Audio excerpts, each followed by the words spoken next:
questions for Coach?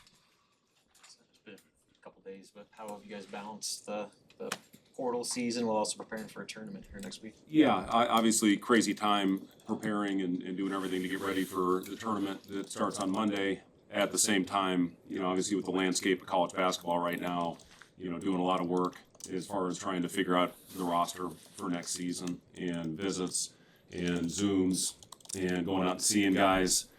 At the same time balancing everything that we have to do to put our game plan in and get ready for Arizona State on Monday. We head down to Las Vegas on Saturday, so we'll get a day of practice at a high school gym on Sunday, and then 5:30 Pacific time, 7:30 Central for the game on Monday. But obviously a very important time for all of us in this business, and just doing everything we can to try to balance it. And it's not easy, but it is what it is, and doing the best we can. As far as an injury update, Raleigh will not be available to play in the tournament. He's going to be in a boot for the next 4 weeks.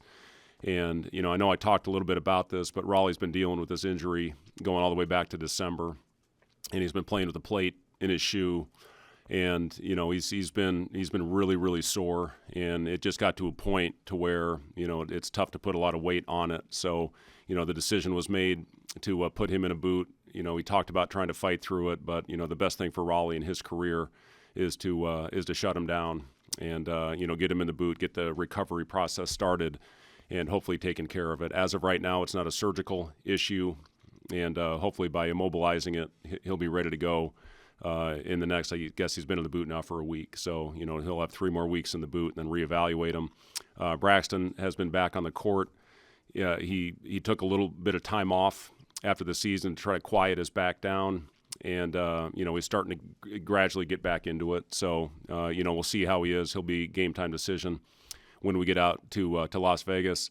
And then Gavin, he twisted his ankle in practice yesterday, but with a couple days of treatment, hopefully he'll be available for us when we take the floor on Monday.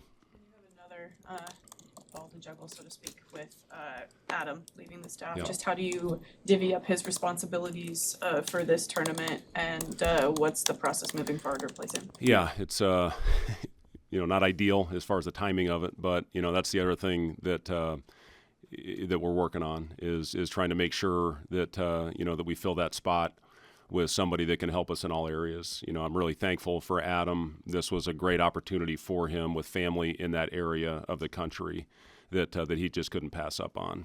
So, I talked to Adam about it, and he loved it here, absolutely loved it. It was a very hard decision for him.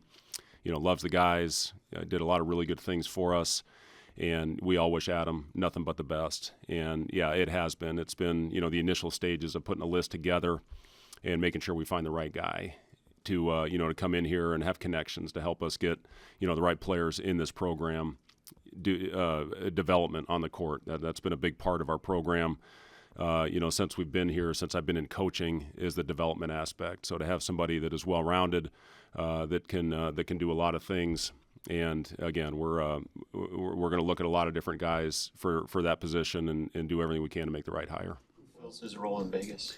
Well, we've got Peyton Borders has done a really good job for us. He's been in a role where he can be on the floor, working with the guys, and a lot of the things that he helped me with on the offensive end. We'll have our package, and we'll have coverage out there. So again, we'll miss Adam, everything he did. I'm thankful that I had the opportunity to work with him for the 3 years. He's certainly a guy that leaves on good terms, and we'll definitely stay in contact.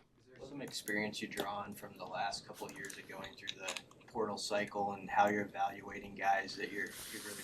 Yeah. I mean, it happened last year when we got in the NCAA tournament. The portal opened that same week. This year we've got a week leading into the tournament where we're doing a lot of work right now. Like I said, Zoom calls and visits, and we'll continue to evaluate and go out and see guys. So it's practice in the morning, and then it's working all day on filling the holes that we'll have on our roster next year with the 7 guys that are leaving this program, and filling it with the right type of player that fits our system. And getting Rink back is huge, and that was such a great announcement. He's basically been cleared to start doing more activity on the court.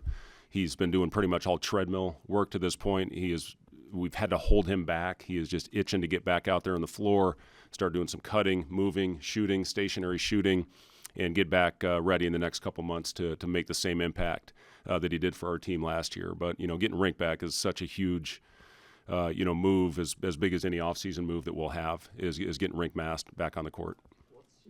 What's your process of evaluating the past season, just kind of holistically, of like what worked, what didn't work? How do you balance that with the things still going on? Yeah. It's going back, it's watching, and we'll go back and watch every game. We do it obviously throughout the course of the season, going back and watching how we can close out those close games. And, that was the biggest thing for us. We had some things happen to us, obviously. We've talked about that, but it doesn't matter. At the end of the day, we didn't make the NCAA tournament. And we got to do everything we can to get back there and be consistently in that tournament and, a winner in that tournament. And that's what we're going to do. And, it's one of those games where we won close games last year. We didn't win them this year. And we got to find a way to do that. We got to win our home court games. You have to protect the vault. We have one of the best home court advantages in the country. Last year it worked. We were 10-0 in league. This year we were 4-6. That's not good enough. And, we got to find a way again to close out those close games. And it was different ways. It's not like it happened the same way for us every game. And, we got to be better. We got to be better. We got to close out the close ones. You look at Michigan. They're on the other end of it. How many games? I think 13 or 14 games now they've won under 5 points. That's why they're still playing. And, that's why we are where we are. So you got to find a way to do that. And you win your close games in this business, you're going to be playing in March in the tournament that you want to be in. With these upcoming tournament games, for the returning guys that are coming back next year, how much are you looking at these games as an early audition maybe for next year and just trying to get momentum going, I guess, for those guys? Yeah, we've had really good practices, and what I'm looking at is this is a great opportunity for Braden Frager and Nick Janowski, to go out there and play in our system. We'll start working on Arizona State on Friday when we get back on the floor, but it's been all about us at this stage, and it's about getting those young guys really good quality reps after playing on the scout team all year, and different scrimmage type situations and in different game situations that we've been going through. That's invaluable for these young players. We wouldn't have been doing this type of practice without this opportunity to play in the Crown. And let me just say this about this event. It has been first-class run. I've been really impressed with, Jordan Bazant, who's the head of Fox, and, what he has done to make this a really attractive event, a first-class event. And I think it's going to take off as we go forward. But, it's a great opportunity for those young players and the guys we've got coming back, to get some really quality practice time and, spend more time together, go out on the road, going back all the way to the Hawaii trip. That was a great trip for us. And the guys spent a lot of really good quality time together when we took the 2 extended trips this year to Oregon and Washington and the other one to Northwestern and Penn State. That's huge for the guys to be able to spend that time together leading into the off season. And, there's still a lot of things to play out with our roster, what's going to happen with our guys. There's still a chance, looking forward, that some of the players that'll play, may not be back. There's obviously we've got a lot of holes to fill. Losing Bryce, you lose an all Big Ten player, and we have to replace that. And, but that's attractive for the players that we're talking to fill that role. And, again, putting the right guys on the floor. But again, you get Rink back. That's attractive for people coming in and playing with the front court guy that can make plays. And, so, yeah, it's a lot of work right now, Justin. I don't remember what your first question was, but, the quality practice time has been very beneficial for this group. Staff hire, with the portal window being what it is there some sort of sense of urgency as far as a time frame of when you want to get a guy in place, just with the tie-ins with portal? Yes, Robin, but it's got to be the right guy. I mean, it's got to be, somebody that fits, with what we're trying to do with the culture of the program, and, at the same time, somebody that can help us bring the right players onto this team. So yes, it is important, the timing of it, but also somebody that fits with who we are and what we do and in the culture that we've established. How have the past 2 weeks been different in practice when you're not preparing for a game until as long as you are and just balancing recovery the whole season? Yeah, that first week was really individual skill. It was small groups, and it was, you don't want to burn them out in whatever the 3 weeks that we had after the long, grueling season that you go through. So that first week there was a lot of recovery. It was a lot of time in the weight room. Some guys had higher loads than others early in that first week. We let Bryce recover a little bit more. His workouts weren't as strenuous as some of the other guys. And as we're getting closer, now we're starting to get back into full practices. And again, to have a sports science department that can help map out what the load should look like, so you're fresh for the games starting on Monday. And if things go the way you hope, you're playing a lot of games in a short amount of time. So all that is in play when you put together your plan for 3 weeks. But we've had a very detailed plan with our sports scientists, with our strength coach, with our trainer. And we've stuck to it of what it's supposed to look like. So yesterday was a hard day. Today was more recovery. They'll be off tomorrow, and then we'll have our normal 3-day prep that we'll have going into the game on Monday. With the balance of the portal that you've been talking about, I don't know if you saw it yesterday. Tom Izzo went on a bit of a rant about just owing it to the guys he has now and finishing the right way. Obviously, they're in a different position in the tournament, but how tough really is that when you have a group of guys wanting to finish this season the right way with a tournament championship, and you also have to look ahead. Yeah, I mean, that's the most important thing. And Coach Izzo's 100% right on everything, and I hope they look long and hard at when they open the portal in the future, because it's not fair. It's not, for the teams that are still playing, especially those that are competing for the NCAA championship. So, we'll see where that thing goes. But yeah, the main focus is on your guys. If you get the focus away from them, then they're going to see it. They're not going to come out. They're not going to perform. So, believe me, our focus is there. Making sure that the guys are right, doing whatever we can to make sure they're comfortable to finish this thing off the right way. At the same time, yes, we have a job to do. We have to go out there and listen. If we had 11 returning players, maybe it's not quite as important, but we have a lot of holes. We've got 7 guys that are leaving, at least 7 guys that are leaving the program. So we are on top of all that. But believe me, when we are on that practice floor, we are all in. We are all in with the guys. When they come back for their individual workouts in the afternoon, we are all in on those guys, film sessions, everything that we're doing. So that's the focus. But at the same time, yes, we have a job to do, and we're taking it very seriously, and we are going to get the right players to help us get back into the NCAA tournament next year. I think it needs to wait until after the Final Four. I think that's the fairest way to do it. Coach, you spoke on it a minute ago at the Crown tournament. Can you speak on maybe the NIT versus the Crown, but what excites you about being a part of something new? Yeah, it is. It's exciting. It's, listen, I was part of the NBA for a lot of years where the Summer League was played out in Vegas. And, we won that thing one year. We were in Vegas for 14 days, which is a long damn time to be in Las Vegas. But, if things go the way you want it, then we're going to be there for a week this year. And you got to manage that. Believe me, we'll have somebody talk to our guys about the temptations that come with being in that city for hopefully as long as we're going to be there. And, again, our guys focused. They did a great job. They won the championship in Hawaii. They had fun out there, but at the same time, they took care of business. So that has to be the focus going out there now. But it is. It's been so well run. And, we're excited to continue to play. And, this hasn't happened in this program very often, where you play 2 consecutive years in postseason basketball, especially one of those being an NCAA berth.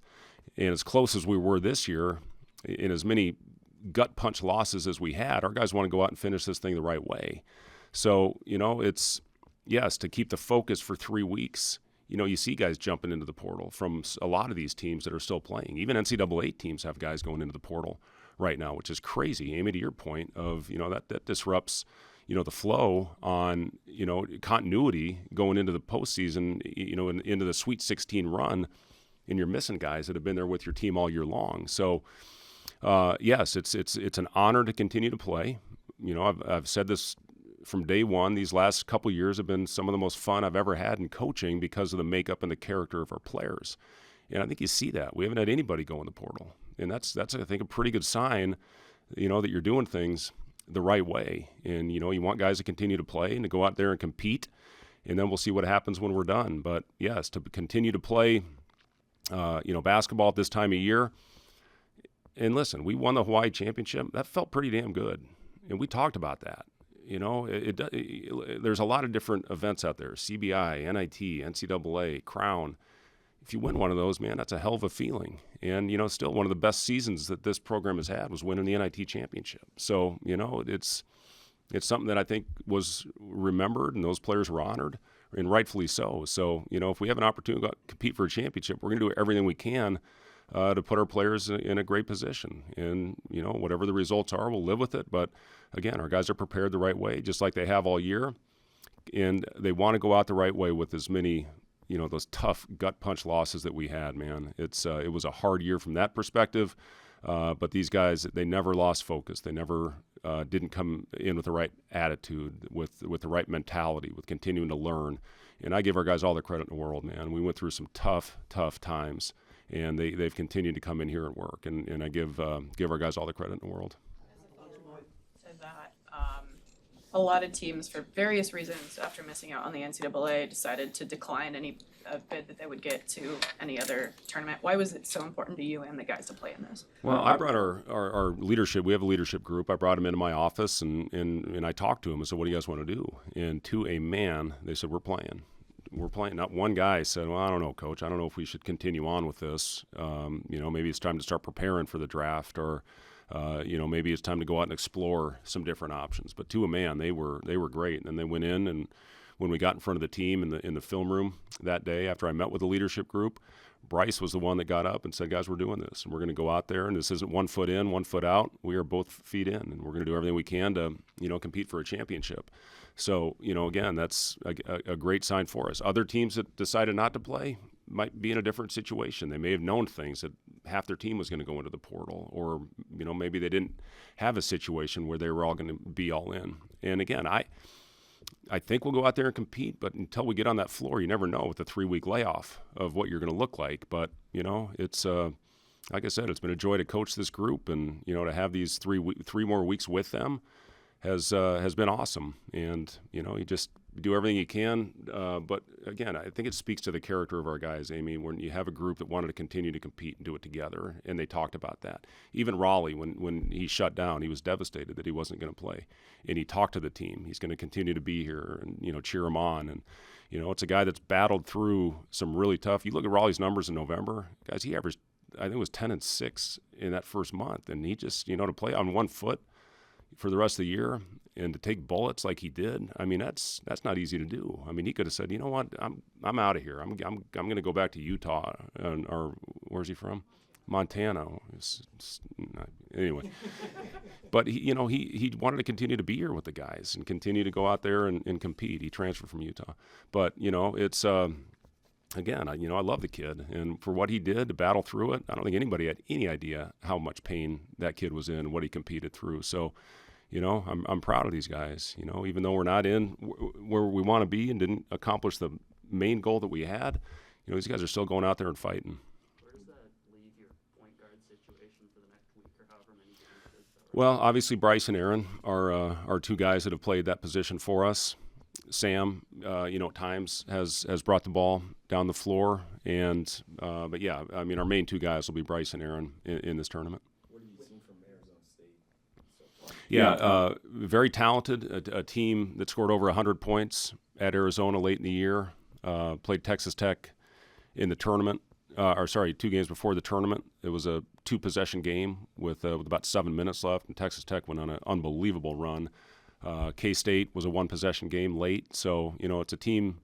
If they're comfortable, they're really good, and they're very talented. So again, you just got to go out there in these tournaments and hopefully get off to a great start. That is so important in these events. Confidence is a huge thing, and it's going to be a big part of this game. But they've got size on their front line, and their guards can put the ball in the basket. So again, hopefully getting off to a good start and sustaining it for 40 minutes. Just real quick with Janowski, Frager, and Bolos Richard, guys, have there been just throughout the season areas of their game that have really kind of picked up that you've been impressed with? 100%. They have really grown. All 3 incredible workers.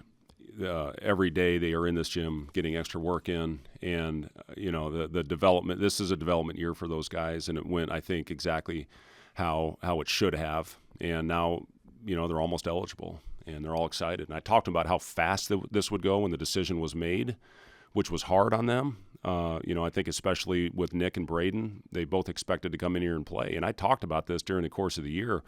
That first 5-game losing streak, we thought long and hard about what do we do? Do we need to get somebody else in there? And I think we won 6 in a row after that. And, but yes, as far as development, those guys all made huge, huge strides this year. And when you're in that position and playing on the scout team and still traveling with the team, you see all the environments that they're going to be playing in. They see the systems that they're playing every day when they prepare the guys that are eligible in playing different roles out there. And that's going to benefit them greatly. So, those guys have done an awesome job. They help the team. You look at Jeff Grace, this is his last year, what he's done for a program, and the culture builder that he was. And it's not an easy role. There's no glory in it, but it's going to benefit them down the road. Just for clarification on Selection Sunday, did you guys have a choice between the Crown and the NIT, or were you waiting for teams for it to shake? How did that work? Because I guess there's still some maybe confusion in the fan base about. Yeah, it's a great question, Justin. And when we got approached by the Crown, that was the one that reached out. They'd been, they both reach out in case you don't make it on, what direction you want to go, and that was the one that we felt made the most sense for us.